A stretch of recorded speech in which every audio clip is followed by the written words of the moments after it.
What's going on, everybody? So I'm back in the video. Hope everyone's having a great day. In today's video, I'm going to be showing you guys the best camera settings for your iPhone, as well as some tips which I'll show later on in the video. So I actually made a video about this earlier this year.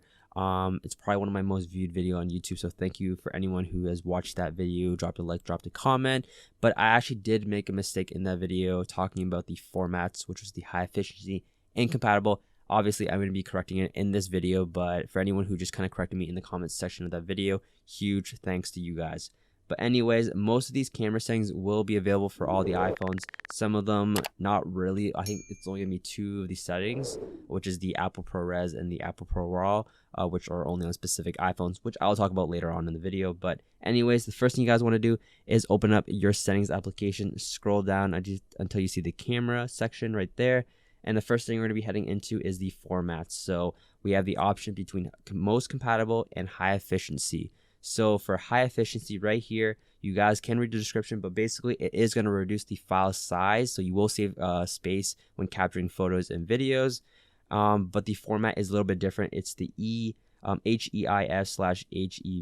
format. So not a lot of programs do support this type of format.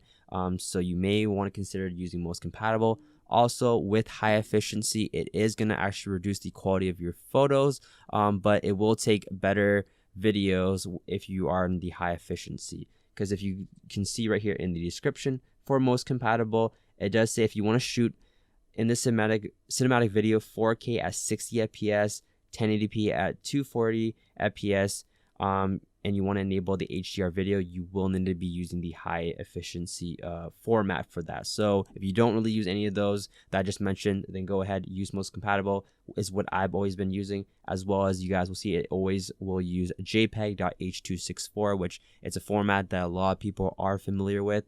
So that's why I have it on most compatible. I made the mistake earlier talking about something else, which I'm not going to get into, but that was my last video. Huge, like I said, huge thanks for anyone who corrected me on that.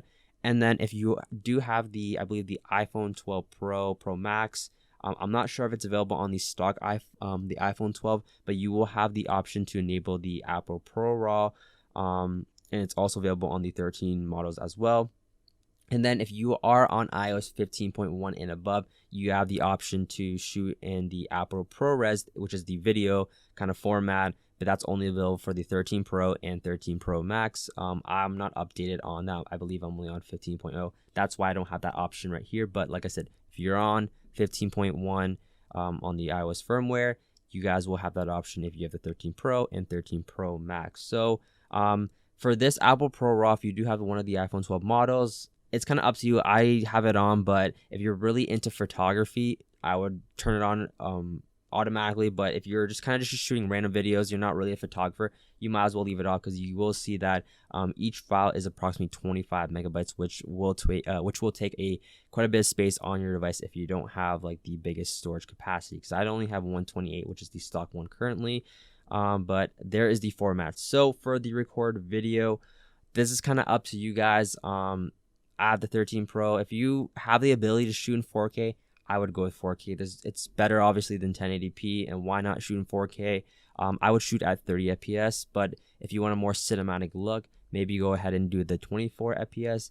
And then, like I mentioned earlier right here, if I do want to shoot in 60 FPS on 4K, I will have to be on high efficiency, but I don't really care about that. I don't really need to be on 60 FPS. If you are trying to save some storage on your device, you guys can consider, I would probably do 1080p at 30 FPS or 1080p at 60 FPS. I probably wouldn't shoot at 720 HD at 30 FPS, just because if you have the option to shoot 1080p or 4K, might as well select one of those formats. But you guys will see right here, you guys will be able to see how the file sizes will differ between each one. So if you shoot 720p at 30 FPS, it's going to be about 60 megabyte for a minute of video. If you're going to 4K at 60 FPS, it's going to be 400 megabytes for a minute of video. So that's kind of crazy. That's a huge difference right there. So you may want to pick which one depending, like I said, on your storage space. So I select that. Mine's going to be at 4K at 30 FPS. And like I said, if you want to shoot the high efficiency or the HDR video, you will need to have the high efficiency format toggled on, but I don't have that because I'm most compatible. So right here, there's a couple other format or other settings right here. I'm just gonna leave everything as default. I don't really use the lock camera. I'm just gonna have it on the auto, 30 FPS. And there's that settings right there. So next we can go into record slow motion. I don't really use this at all, so I just have it at the 1080p HD at 120 FPS. So there's that. Like I said, I don't really shoot slow-mo at all, so I'm not really gonna get into that settings. There is the preserve settings right here. This is kind of all preference for you guys. There's no specific settings that you want to have on. So you guys kind of go through this, but it is there. And then the second or the next settings we have here is the grid, which is what I want to talk about. This is going to help you take better photos, angle it a lot better, because you will have the grid to kind of guide you to take your photos and videos, which I believe is just a must have on at all times. And then there's a bunch of other ones like scan QR codes, live text. Those won't really make anything better on your photos or videos. Those are just kind of side things or extra things for your camera application. And then now that's kind of basically it from there. The main thing from this was just the formats and then the record video. But now let's get into some tips that I want to show you guys. So we're in our camera application right here. I want to take some photos. So if I just have a picture of my mouse right here, we want to take a picture of it. We can actually use the volume buttons to take pictures. A lot of people already know about this, but some people still don't. So if we want to take a picture of this, just press the up volume button and it's going to take a picture. So it's basically going to be an alternative shutter button for us. Down one works as well. So both volume up and down work if you just press it. But if you want to record a video, all you have to do is just press and hold onto it instead of actually just pressing it to take a photo. And if you want to stop the video, just let go and it's going to automatically stop the video. There's another option in the settings application that I want to show you guys, which is use volume up for burst. So if you want to take burst photos, you want to use a volume button for that, you guys can do that. And then if you basically just press and hold, it's going to take a bunch of shutter photos as you guys, or burst photos, sorry, as you guys will see right there. I don't really want that because I don't really take burst photos, so I'm going to leave that off right now for me. So that is one of the first tips I have for you guys. The next tip I have for you guys is, it's not really, I would say, a tip, but it's kind of like you just don't know this for the camera settings, but you have the option to zoom in, obviously, between 0.5, 1, and 3, and then if obviously you want to zoom in more, you obviously just want to pinch and zoom. But what's a little bit easier is if you actually press and hold onto the kind of like zoom in button, you guys can actually use it. You guys will actually have a slider where you guys can go between 0.5 all the way to 15x right there. I just like this a lot better than actually using 2 fingers to pinch and zoom in when taking photos and videos. Same thing for video as well. You have the option to do that as well. So the last thing I want to talk about is if we go under photos right here, that you will have this kind of drop down menu right here. And you have a bunch of kind of controls with the camera settings. So main thing right here, we have the flash, we have the option to toggle it on, auto. Second one is the live photo. And then I'm going to skip this one for now because I'll get to that in a second here.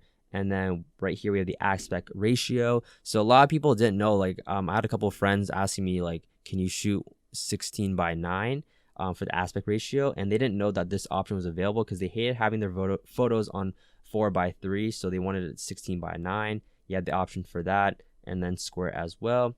And then the next one we have here is the exposure. We have the timer, and then right here we have some little filters right here, the original ones.